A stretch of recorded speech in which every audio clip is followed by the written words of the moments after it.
Assalamualaikum warahmatullahi wabarakatuh. Kembali lagi di channel Sukatira. Di kesempatan kali ini saya akan membawakan sebuah cerita yang berjudul Jenazah dalam Tembok. Cerita ini ditulis oleh akun KBM bernama Fatihah. Bagaimana dan seperti apa kelengkapan ceritanya? Tentunya tak usah berlama-lama. Langsung saja kita masuk ke ceritanya.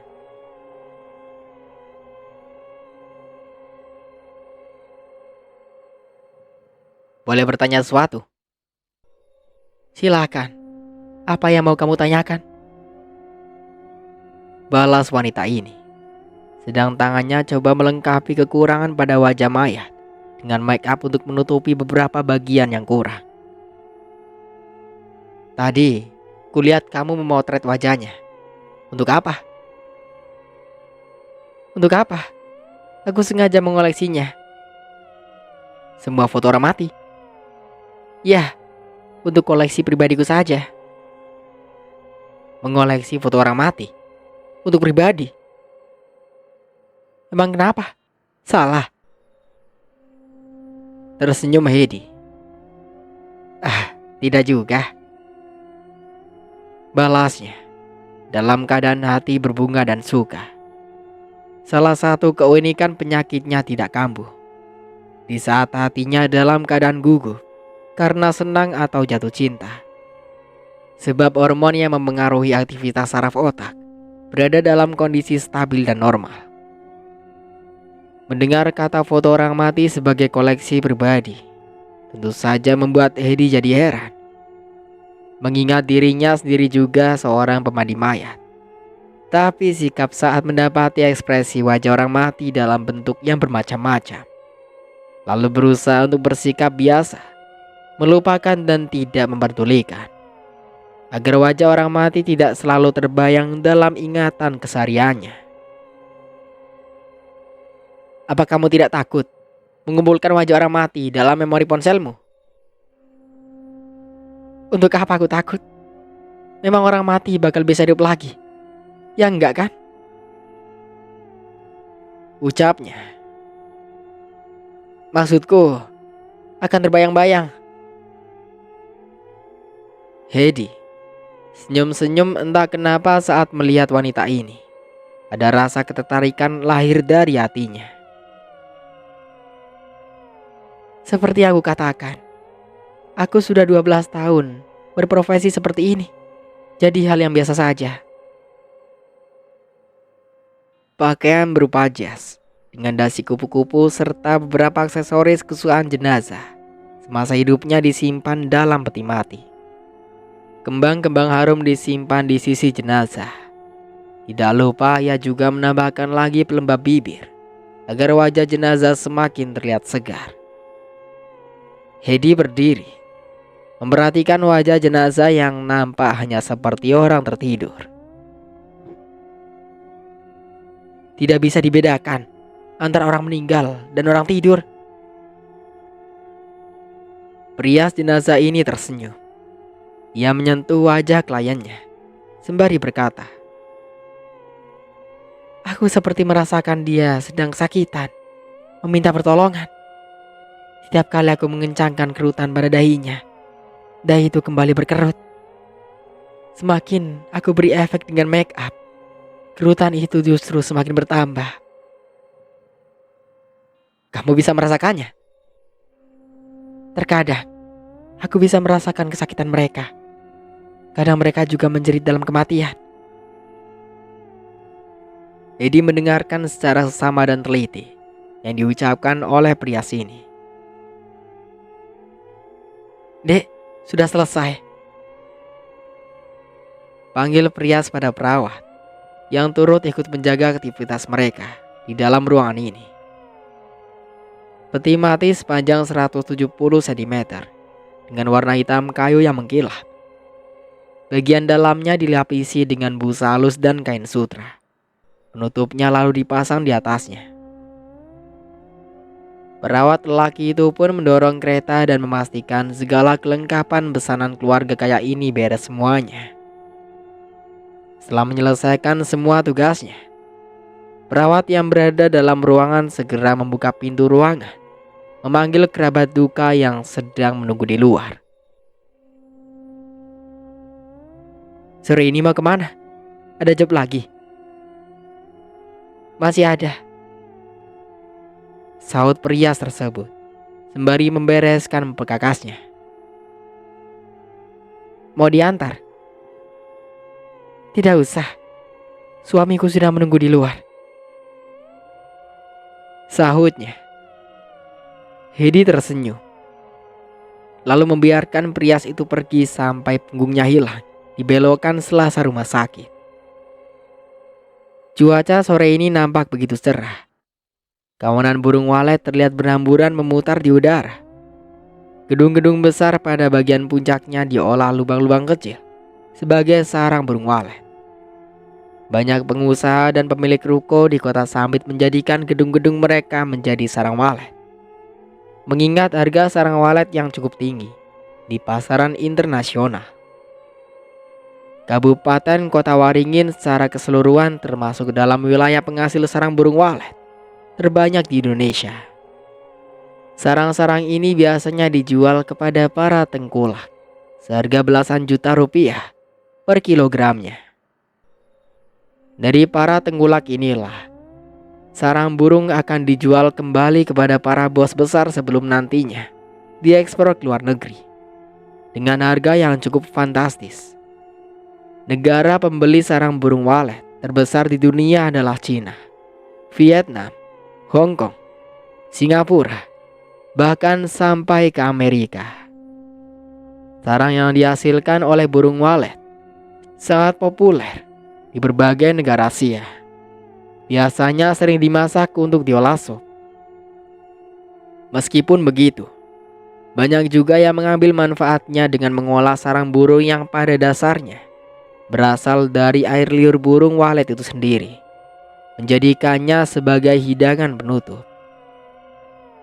Dalam literasi pengobatan tradisional Cina kuno, sangat mempercayai bahwa memakan sarang burung walet dapat menangkal penuaan, melawan kanker, hingga meningkatkan konsentrasi bagi penderita pikun dan Alzheimer.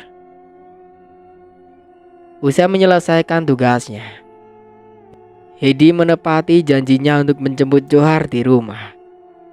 Saat perjalanan hendak ke lokasi parkir, ia tidak sengaja berpapasan dengan Fana, wanita yang kemarin ikut menyelidiki kasus mutilasi jenazah yang dilakukan oleh dirinya. Dalam kasus yang diselidiki, semuanya sangat samar. Pelaku nampak begitu lihai dan hebat dalam menghilangkan tanda jejak. Padahal para petugas sudah dengan sangat rinci dan teliti dalam menemukan petunjuk. Hingga sampai detik ini, pelakunya belum juga diketahui, baik itu ciri maupun fisik serta tanda-tanda lainnya. Saat itu Fana baru saja pulang. Ia baru saja ikut mengidentifikasi kasus terbaru, yaitu lelaki yang bekerja sebagai imam masjid yang dibunuh di rumahnya sendiri oleh orang yang tidak dikenal. Lagi-lagi dalam kasus yang sama, polisi dibuat ekstra dalam bekerja mencari petunjuk siapa pelakunya pembunuhnya. Sangat lihai dalam menyembunyikan jejak sidik jari.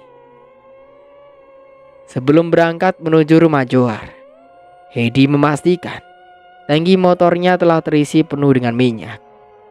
Ia pun yang memiliki janji segera menjemput. Perjalanan pada sore itu, harinya masih sangat cerah. Kedua orang ini kini sudah berada pada halaman rumah angker. Mata Hedi memperhatikan ritual yang diperbuat oleh Johar. Ia nampak berkomunikasi dengan seseorang, namun yang terlihat dia seperti sedang mengoceh sendiri. Orang seperti Johar benar-benar membuatnya perlahan menyukai lelaki ini. Ia bahkan melupakan kesalahan yang siang tadi diperbuat Johar padanya.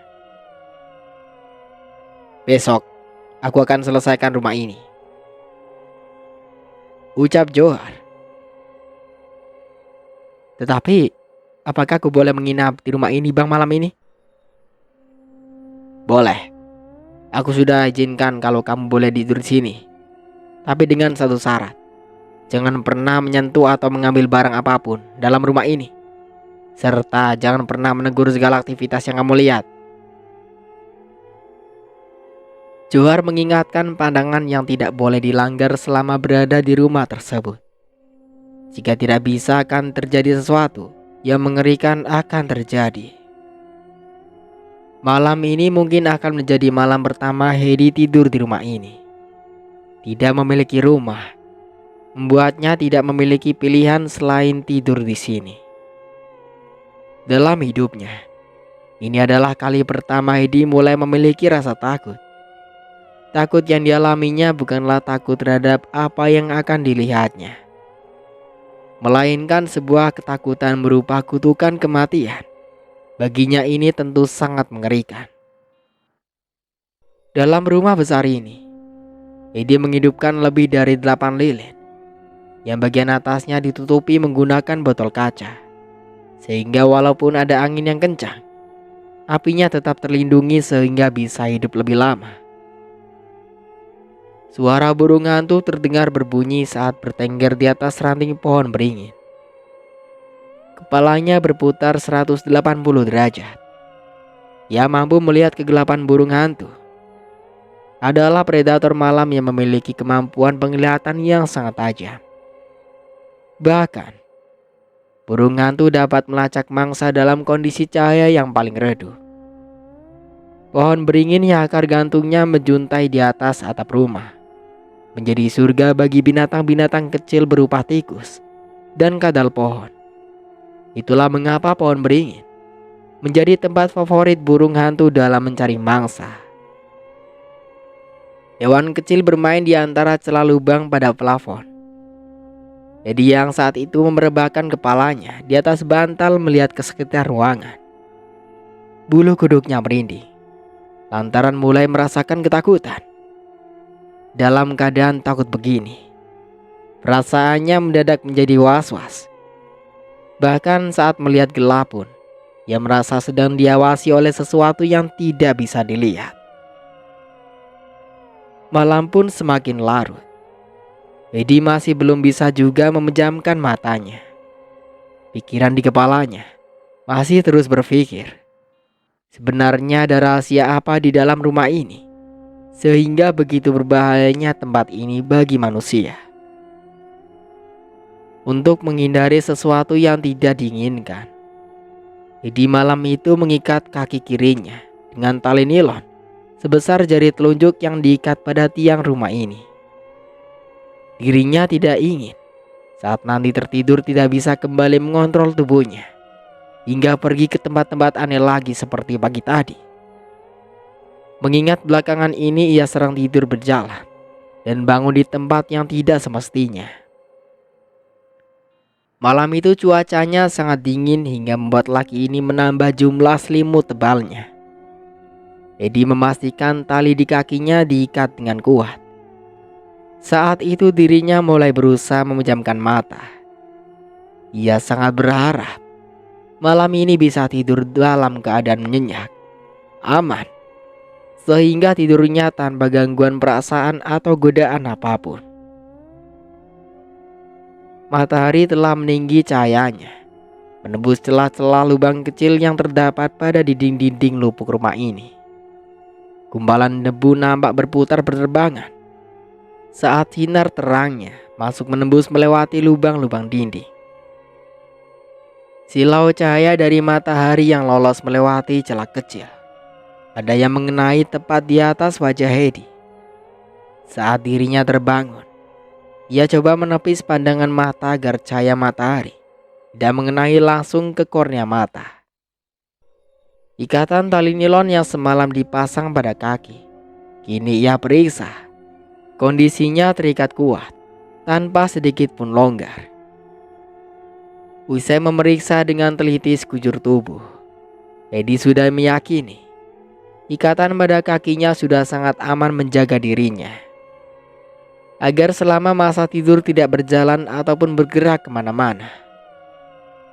Merasa tidak terjadi apa-apa malam tadi, Heidi tidak terlalu memikirkan soal tali ini lagi. Baginya ini adalah cara paling ampuh untuk melindungi diri sendiri. Selama ini ia benar-benar khawatir penyakit yang dia derita dapat menjadi petaka ataupun masalah untuk dirinya atau orang lain. Bila ada orang yang keluar rumah dalam keadaan tidur, rasanya cukuplah aneh dan ngeri. Mengingat orang yang tidak sadarkan diri, artinya tidak bisa kontrol atas tubuhnya sendiri. Apalagi saat telah terbangun, Edi sering mendapatkan dirinya di tempat-tempat yang tidak semestinya. Yang membuat aneh, Edi bahkan bisa melakukan aktivitas tidur sambil mengendarai sepeda motor. Andaikan saja dia bisa melihat dirinya sendiri selama melakukan aktivitas tidur. Tapi sayangnya selama tidur berjalan, dia sama sekali tidak tahu apapun. Yang dia tahu adalah esoknya sudah berada di lokasi lain. Melihat cahaya matahari yang sudah meninggi, Edi memeriksa layar ponsel Android miliknya untuk mencari tahu pukul berapa saat ini ia terbangun.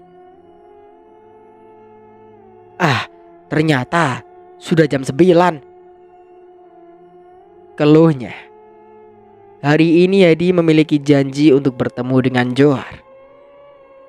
Johar dan dirinya hari ini bersepakat akan membuat sebuah ritual kecil untuk melakukan proses pengusiran jin jahat yang bersemayam pada rumah tua ini. Saat tali nilon telah lepas dari kaki, Edi coba melihat keluar rumah. Ia berharap warung es yang berada di seberang jalan sana telah buka. Dia ingin sekali pagi ini menikmati segelas kopi, karena sudah menjadi kebiasaan sejak di Barakos minum kopi pada pagi harinya saat bangun tidur menjadi ritual hariannya. Usai membasuh wajahnya menggunakan air kemasan dalam botol, Edi melanjutkan dengan menyikat gigi. Sandal jepit berbahan kulit bermerek murahan dikenakan pada kedua kakinya. Dia berencana akan duduk dan makan di warung es di depan sana. Saat keluar dari rumah, dirinya mendapati sepeda motor Supranya. Posisinya berubah, sudah tidak di tempat yang semestinya. Bukankah semalam aku menguncinya? Edi berucap seorang diri. Karena penasaran, ia memperhatikan sepeda motornya. Sepertinya tadi malam ada yang memakainya di saat dia tertidur pulas. Karena penasaran, Edi coba berpikir, siapakah orang yang dengan berani memakai sepeda motor miliknya? Padahal kunci kontaknya ia simpan dalam saku jaket. Edi meraba kantong jaket. Saat meraba, ia masih mendapati kontak sepeda motor masih ada dalam kantong.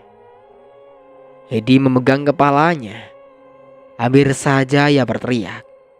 Teriaknya karena marah. Ia semakin bingung dengan dirinya sendiri. Apa yang sudah ia lewatkan hingga tidak mengingat apa-apa sama sekali. Malam tadi ia masih ingat betul. Sesaat sebelum tidur sudah memastikan untuk mengunci stang sepeda.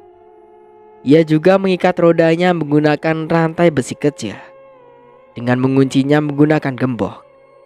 Bahkan gembok itu juga sekarang telah lepas dari roda.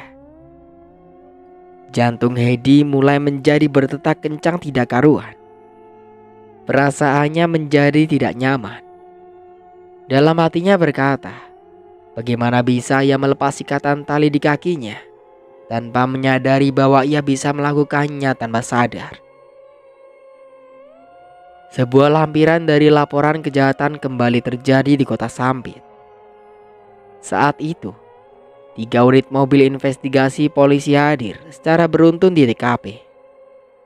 Ada laporan dari warga mengenai penemuan seorang jenazah lelaki diperkirakan mati dibunuh malam tadi. Dari lokasi penemuan jenazah didapati bekas gesekan tanah yang menunjukkan bahwa jenazah yang ditemukan ini tidaklah mati di tempat. Mayat ditemukan melainkan di tempat lain. Mengingat sebab dari tanah sangat jelas bahwa mayat ini diseret oleh pelakunya. Istri korban saat itu menangis saat menyaksikan jenazah suaminya meninggal dalam keadaan sangat mengenaskan. Fana yang saat itu ada di lokasi menghitung jarak saat jenazah ini diseret. Sepertinya dibunuh di sini. Lalu setelah mati, mayatnya diseret ke sini. Fana menghitung pola indikasi rekonstruksi pembunuhan. Kejadian penemuan jenazah pertama kali ditemukan oleh istrinya sendiri. Saat itu istrinya tidak mendapati suaminya di dalam kamar. Saat dicari ternyata suaminya tidak lagi bernyawa. Jenazah lelaki yang ditemukan ini tidak mengenakan baju. Terlihat di sekujur tubuhnya ditemukan kurang lebih 15 tusukan pada bagian dada dan perut, serta 1 tusukan pada bagian leher sebelah kiri. Fana berkonstruksi kejadian kasus. Ia menebak-nebak kejadian dengan cara menghitung aktivitas lokasi, mulai dari jarak kaki bercak darah hingga beberapa luka kecil lainnya. Garis lain kuning dipasang mengelilingi lokasi rumah. Beberapa petugas lelaki mewawancarai istri korban yang saat itu meraung menangis. Ada sesuatu yang didapat, Van? Tanya komandan lapangan saat melihat Fana menyelidiki area sekitar. Nihil, Pak, sahut Fana. Kejadiannya hampir sama. Iya, memiliki pola kemiripan, balas Fana lagi. Tentu saja, selidiki saja dulu. Siapa tahu nanti bisa ditemukan, balas lelaki yang bertanggung jawab atas penyelidikan lapangan. Aneh, aku sama sekali tidak menemukan tanda-tanda apapun. Cara pembunuh ini melakukannya sangat mirip seperti kasusnya yang kemarin, yang menimpa suami istri di perkebunan kelapa sawit. Fana menceritakannya pada kawannya Rasta. Apa iya di Sampit ada lagi psikopat? Kenyataannya ada. Menurutmu orang yang sama? Sepertinya iya. Polanya dalam menghilangkan jejak sangat rapi. Melihat dari skema dan caranya melakukan aktivitas pembunuhan, tidak meninggalkan jejak sama sekali.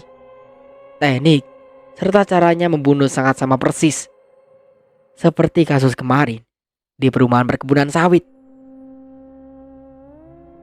Pelaku sepertinya membunuh yang terlatih, seperti pembunuh profesional, benar-benar pandai menghilangkan jejak. Rasta menatap mata Fana penuh dengan tanda tanya. Ini adalah teror kedua pelaku pembunuhan misterius. Tapi polanya malah mirip seperti satu kasus sebelumnya. Juga soal mutilasi yang terjadi pada mayat di pemakaman umum. Siapa nama korbannya, Rasta? Aduh, lupa aku, Van. Bentar, aku tanyakan dahulu dengan Herman. Man, siapa nama beliau? Johar, sahut Herman. Ia saat itu juga bekerja. Tapi tugasnya bukan memeriksa jejak pada jenazah, tetapi melainkan pada lokasi sekitar untuk mengumpulkan sampel yang patut dicurigai sebagai petunjuk. Rumah Johar berada di perjalanan tidak beraspal. Lokasi menuju rumahnya memanglah tidak terlalu jauh dari jalur aspal. Hanya berjarak 3 km saja. Namun jalanan sepanjang 3 km berpasir ini seharusnya bisa meninggalkan jejak dengan mudah. Apalagi tanah pasir jejak. Jejak kaki dan kendaraan akan membekas di tanah. Investigasi yang dilakukan saat pagi ini cukuplah rumit. Tidak hanya berfokus pada berbagai pencarian sampel saja, namun juga riwayat korban. Apakah sebelumnya sudah terlibat perkelahian ataupun cekcok dengan orang lain? Pola pembunuhan memiliki kemiripan soal waktu. Kawannya menoleh ke wajah Fana. Dari 3 kasus yang terjadi dalam minggu ini, pembunuhannya selalu terjadi di saat malam hari. Dan paginya, barulah selalu ditemukan oleh warga. Bagaimana dengan jenazah ini? Minta surat izin keluarga untuk membawanya ke rumah sakit. Baik, Pak. Balas seorang petugas. Sebuah surat izin diminta pada keluarga korban. Saat itu lokasi telah ramai didatangi warga, serta sanak famili Johar dan istrinya. Bawa ke tim forensik saja, Pak, karena tidak ada petunjuk sama sekali untuk dicari. Suara ambulan datang meraung, yang akan membawa jenazah Johar menuju rumah sakit. Nantinya di rumah sakit jenazah ini akan diperiksa kembali oleh tim forensik untuk menyelidiki penyebab kematian serta mencari bukti lainnya yang berdasarkan temuan pada si jenazah itu sendiri. Polisi yang mencari pelaku baru saja mengungkap informasi mengenai korban selama 24 jam terakhir. Apakah sebelumnya pernah melakukan perkelahian dengan seorang atau pernah berselisih pada orang lain? Satu-satunya jawaban hanya ditunggu dari istrinya. Namun sayangnya istri korban saat ini sedang shock berat, sehingga untuk interogasi tidak memungkinkan dilakukan sekarang. Menurutmu, apakah sama seperti 3 kasus yang berurutan? Komandan lapangan menanyai Fana lagi. Iya, Pak. Balas Fana. Sama, tidak ditemukan ada petunjuk sama sekali. Sama, Pak. Bagaimana dia melakukannya dengan cara bersih ini? Cara teknik ini dilakukan sangat bersih, seolah-olah jika tidak ada petunjuk lain, jenazah seperti mati bunuh diri. Aku yakin dia pasti seorang psikopat yang sudah banyak makan korban. Untuk pembunuh amatir rasanya tidak akan bisa membunuh dengan cara seperti ini. Setelah jenazah selesai dievakuasi, mobil ambulan pun bergerak menuju ke rumah sakit. Tim yang sudah selesai melakukan identifikasi pun semua juga ikut berangkat meninggalkan tempat kejadian perkara menuju rumah sakit. Rumah sakit DR Murjani. Pagi ini sudah kedatangan jenazah dari kasus pembunuhan. Minggu ini adalah minggu yang penuh teror. Lantaran dalam 1 minggu ini telah terjadi 3 kasus besar. Pertama adalah kasus mutilasi mayat yang kuburannya dibongkar tanpa diketahui siapa pelakunya. Kasus kedua yang hanya berselisih berjarak 2 hari saja. Terjadi kasus pembunuhan pertama, namun korbannya langsung 2 orang sekaligus, yang merupakan pasangan suami istri. Dalam kasus pembunuhan ini, tim ahli banyak yang berspekulasi bahwa pelakunya adalah orang yang sedang balas dendam. Sebab di lokasi kejadian sama sekali tidak ditemukan indikasi perampokan ataupun perebutan hak orang lain secara paksa. Tim menilai ini adalah murni kasus membunuh saja. Di antara beberapa barang mahal, beberapa uang dan emas milik korban tetap utuh, tanpa dijamah sama sekali oleh pelaku. Anehnya pembunuh sangat lihai, tidak juga meninggalkan jejak apa-apa. Kasus ketiga yang baru saja terjadi pagi ini memiliki pola menghilangkan jejak yang juga sama. Korbannya seorang laki-laki yang memiliki profesi sebagai dukun. Ditemukan meninggal dalam kondisi menanggung banyak luka belas di kamar. Namun pola dan cara pelaku dalam melakukan aksi juga sama seperti 2 kasus sebelumnya. Hilang tanpa jejak apapun. Suara dari roda kereta terdengar berderit saat didorong di atas lantai keramik yang pada bagian ujungnya bergaris-garis. Di atas kereta dorong, sesosok tubuh lelaki berbadan besar terkulai lemah dalam penutup kain berwarna putih. Jenazah tersebut merupakan korban ketiga dari total 3 kejahatan yang diperbuat oleh pelaku. Sesampainya di dalam ruang otopsi, jenazah yang berada di atas kereta dipindah dengan cara diangkat ke meja otopsi. Seluruh pakaiannya dilucuti beberapa luka, diukur tingkat kedalamannya. Jenazah saat ini sedang ditangani oleh seorang dokter forensik, wanita yang juga menangani 2 kasus sebelumnya. Bisa melihat riwayat laporan kematiannya.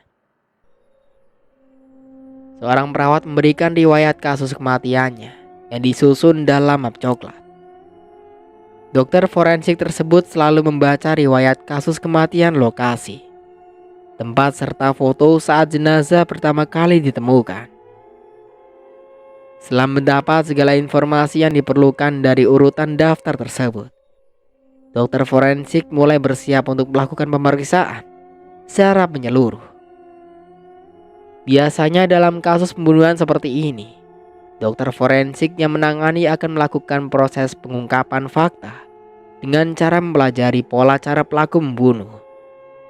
Mengingat ini adalah kasus berantai, yang artinya setiap pembunuh berantai pasti memiliki pola atau cara unik memperlakukan semua korbannya. Sampel sebatang besi diambil oleh dokter forensik. Ia mempelajari pola luka dan sampel. Sistem cara dan kerjanya nampak sangat hati-hati. Sebab sebagai dokter forensik, ia adalah seorang ahli yang akan membeberkan sebuah kasus dengan cara melihat hasil temuan melalui data dan bukti. Kasus Johar bukan hanya satu dari jutaan kasus yang serupa. Sebab semua kasus pasti saja nol atau tanpa bukti apa-apa atau saksi apa-apa. Sehingga kasus seperti ini sangat membutuhkan peran dokter forensik dalam mengungkap peristiwa pembunuhan. Dalam mengungkap kasus, ada 2 jenis pemeriksaan yang biasanya akan diminta oleh pihak penyelidik kepolisian, yaitu pemeriksaan luar jenazah atau visum luar, maupun pemeriksaan dalam jenazah atau visum dalam atau otopsi. Jenis pemeriksaan pun bergantung pada kepentingan kasus yang ditangani penyidik, dan lewat proses otopsi lah nanti bisa dipastikan penyebab kematian jejak pelakunya. Mesin dokter forensik cantik ini mulai menganalisis otopsi di seluruh tubuh Johar. Ia melakukan semua pemeriksaan secara menyeluruh pada bagian luar terlebih dahulu. Dari hasil analisis awalnya, Maisin menemukan bahwa luka di tubuh Johar tak hanya dari benda tajam saja, melainkan ada juga serangan dari benturan benda tumpul. Selain luka lebam, dokter forensik ini menelitinya juga mendapatkan ada beberapa titik luka tusuk, di antaranya di bagian dada kiri, dahi, dagu, leher kiri, mata kiri, bibir kiri atas, ginjal kiri, paha dan kaki kanan Johar. Sementara luka akibat benda tumpul terdapat di antara bahu kiri sebelah belakang. Luka terbuka. Maisin terdiam. Fana yang saat itu ikut menyaksikan pemeriksaan dalam ruangan ini memperhatikan wajah Maisin. "Ada apa, Dok? Apa ada petunjuk?" "Sebentar," balas Maisin. Dia tidak langsung membeberkan.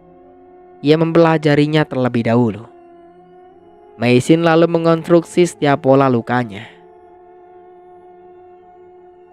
Apabila melihat pola lukanya yang sebanyak ini, rasanya tidak mungkin pelakunya melakukannya sendiri. Dia pasti dikeroyok. Minimal 3 orang.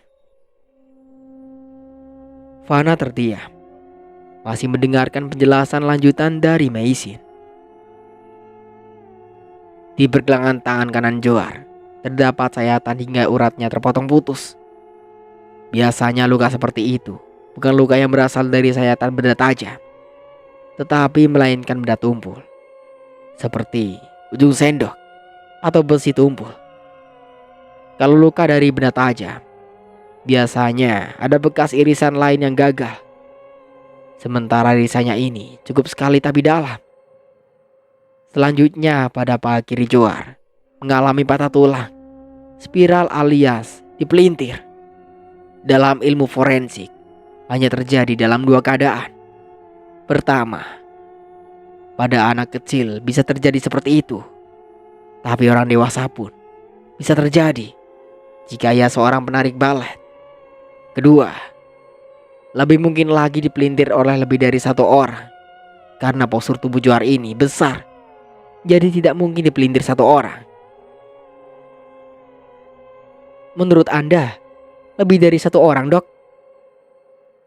Ya, apabila melihat tingkat kerusakan tubuh yang bersangkutan. Sebab, kalau hanya satu orang, hampir tidak mungkin. Pasti ada yang memegang dia dan memelintir kakinya. Tutur Meisin. Fana yang saat itu mengumpulkan sampel di lapangan justru bertolak belakang dari hasil investigasinya. Lantaran jejak nihil sama sekali mengingat, apabila kasus kejahatan dilakukan lebih dari satu orang, harusnya ada lebih banyak jejak yang tertinggal. Baik itu bekas jejak telapak kaki ataupun jejak lainnya, seperti rambut dan lain-lain. Jadi dari rangkaian teka-teki yang disusunnya, Meisin menyimpulkan dua kemungkinan. Pertama, ada luka karena kekerasan tumpul.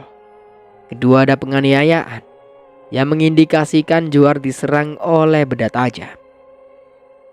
Pendeknya, hasil pemeriksaannya membantah simpulan penyidik jari kepolisian yang mengatakan bahwa pelakunya hanya satu orang. Nama Meisin cukup diketahui. Walaupun masih muda, namun wanita ini menjadi satu-satunya dokter forensik yang ada di kota ini. Karena tidak menemukan jejak sidik jari, pelaku dokter forensik hanya bisa membeberkan kematian korban ini. Setelah 1 jam lamanya diotopsi, tim forensik juga belum menemukan hasil maksimal atas pembunuhan ini juga. Semua kasusnya menjadi rancu. Apalagi perkiraan awalnya dilakukannya hanya oleh satu orang pelaku. Sesungguhnya di luar dugaan. Mengingat hasil kerusakan pada tubuh Johar mengindikasikan bahwa ia diserang minimal 3 orang sekaligus. Mengingat tubuh korban yang besar, jadi tentu saja tidak mudah untuk melumpuhkannya. Setidaknya terjadi pertarungan sengit dahulu. Dan apabila memang terjadi pertarungan sengit, harusnya tanda-tanda jejak yang ditinggalkan lebih banyak ditemukan di lokasi evakuasi. Saat pemeriksaan di lapangan, justru sepertinya korban hanya ditusuk, lalu diseret seperti itu saja. Namun apabila menelisik laporan forensik, tebakan ini jadi berbalik 180 derajat. Fana segera membuat laporan. Pada dasarnya apakah jenazah ini pun dikembalikan kembali ke keluarga atau ditahan dahulu untuk proses penyelidikan lanjutan. Beberapa panggilan keluar dari ponsel Fana. Namun sampai 3 kali panggilannya belum juga diangkat. Fana saat itu masih menunggu instruksi, sedang keluarga korban sudah menunggu di luar. Laporan telah dibuat setelah melewati proses ini itu dan tetek bengeknya. Akhirnya keluar keputusan dari pihak kepolisian untuk mengembalikan jenazah Johar kembali ke keluarganya. Jadi saat ini pihak kepolisian hanya memegang rekaman video forensik serta beberapa bukti yang didokumentasikan Fana selama di lapangan. Lelaki berpakaian putih dengan wajah khas orang Melayu menghampiri keluarga Johar. Gaya bicaranya yang lembut serta penuh kehati-hatian dalam memilih kata. Mengingat ia sedang berbicara dengan keluarga berduka, ingin menyampaikan sebuah tawaran khusus. Selamat siang Bapak dan Ibu. Saya dari pihak rumah sakit ingin menyampaikan sebuah tawaran. Apakah almarhum Bapak Johar kami mandikan di sini atau mau dimandikan sendiri oleh pihak keluarga? Mengingat kondisi Bapak Johar dan beberapa jahitan pada tubuhnya pasca otopsi. Keluarga besar Johar Don saat itu Mereka semua saling berebut pilihan untuk memenangkan sebuah perdebatan alot antara anak keluarga dan saudara. Akhirnya keluar sinyal bahwa jenazahnya dimandikan di rumah sakit saja.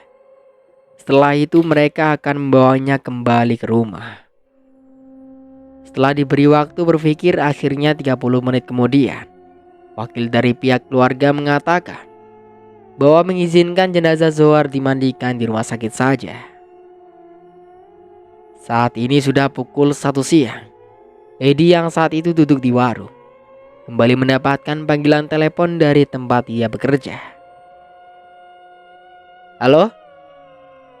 saut Edi. Ia tahu nomor tersebut berasal dari rumah sakit. Dari seberang berbunyi, "Hai, Bapak, apakah bisa ke rumah sakit sekarang?" Edi sejenak terdiam, sebab pada hari ini ia sudah terlanjur mengikat janji dengan Johar yang katanya hendak datang ke rumah. Namun sampai saat ini Edi belum menerima kabar apa-apa dari Johar. Apakah jadi datang atau tidak membantu dirinya. Sembari melihat jam pada layar ponsel miliknya, waktu kedatangan Johar telah lewat janjinya. Padahal Johar kemarin berjanji akan datang pukul 10 siang. Namun sampai saat ini sudah lewat dari 3 jam lamanya. Johar masih belum sampai juga ke rumah. Edi siang itu hatinya berada dalam pilihan bimbang, antara langsung berangkat bekerja atau menunggu sampai Johar datang. Apabila ia menolak panggilan dari rumah sakit, maka ia akan kehilangan pemasukan Rp400.000. Tentu saja nilai ini sangat berarti bagi dirinya. Sebab job memandikan mayat seperti ini tidaklah datang terlalu sering pada tiap minggunya. "Tunggu ya sebentar, nanti akan aku telepon balik. Aku akan menelpon temanku dahulu. Jika dia tidak datang ke rumah, aku akan langsung berangkat ke sana," balas Edi pada petugas dari rumah sakit yang memanggilnya melalui telepon. "Baik, segera kasih kabar ya Pak, supaya kami bisa memberikan informasi ke keluarganya," ucap petugas itu, lalu menutup tombol off pada telepon.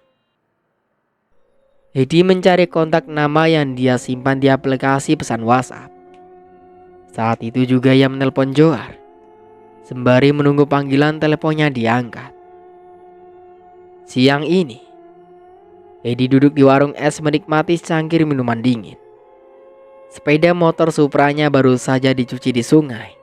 Saat itu terlihat bagus dan bersih. Cukup lama Edi menunggu panggilan pertama masuk. Saat nomor yang dihubungi masuk, panggilannya langsung dimatikan. Edi menekan kembali nomor Johar dan memanggil kembali. Tetapi nomor panggilannya yang kedua juga ditolak. Tidak putus asa. Akhirnya setelah dari 6 kali panggilan, akhirnya telepon dari dirinya direspon juga. "Halo?" Yang menerima panggilan telepon bukan suara Johar, melainkan suara dari seorang wanita. "Bang Johar?" "Bukan Johar, saya istrinya." Suaranya nampak terdengar terseduh-seduh. Nada bicaranya terbata-bata. Mendengar suara tersebut, Edi menebak-nebak. Apakah wanita yang sedang berbicara dengannya kini sedang menangis? "Bisa bicara dengan Bang Johar?" tanya Edi kembali. Suara di seberang telepon terdengar serak. "Bisa berbicara dengan Bang Johar?" Edi kembali mengulang pertanyaannya. Saat nama Johar disebut, wanita di seberang telepon kembali menangis. Suaranya terdengar semakin nyaring. Karena penasaran, Edi kembali menanyakan perihal Johar lagi. "Bisa saya berbicara dengan Bang Johar?" Suara dari telepon sekarang ini berganti menjadi suara seorang laki-laki. "Ya, halo, ini siapa?" tanyanya. Suaranya nampak terdengar jelas dan tegas. Tapi ia tahu itu bukanlah suara Johar, melainkan orang lain. "Saya teman Bang Johar. Bisakah saya bicara dengan Bang Johar?" "Mohon maaf, saya mau menyampaikan berita duka sebelumnya. Johar meninggal dunia." "Apa?" Hedi menganga. Ia terkejut mendengar penyampaian lelaki dalam telepon ini. "Serius Bang?" "Iya, saya ini iparnya." Hedi yang mendengar kabar bahwa Johar sudah meninggal dunia cukuplah terkejut lantaran di hari kemarin Johar masih terlihat bugar dan baik-baik saja. Suara laki-laki di balik telepon melanjutkan kembali pembicaraannya. "Tadi malam ada seseorang yang datang dan membunuh Johar." Hadi kali ini terdiam, tidak dapat berkata-kata lagi. Hanya satu kata yang keluar dari mulutnya, yang keluar. "Bangsat!" "Apa katamu?" Saat mendengar sumpah serapah keluar dari mulut Hedi. Maaf Bang, saya salah ngomong." Tergah Hedi. Dia pun segera menutup telepon. Perasaan Hedi ketika itu penuh tanda tanya. Dia pun mengeluarkan uang 10.000 rupiah dalam kantongnya untuk membayar kopi dan gorengan yang tadi sempat ia makan dan minum di warung ini. Untuk sementara aku cukupkan dulu ceritanya sampai di sini. Sampai jumpa kembali di part berikutnya. Saya Mang Dayun pamit undur diri. Kurang lebihnya mohon maaf. Wassalamualaikum warahmatullahi wabarakatuh.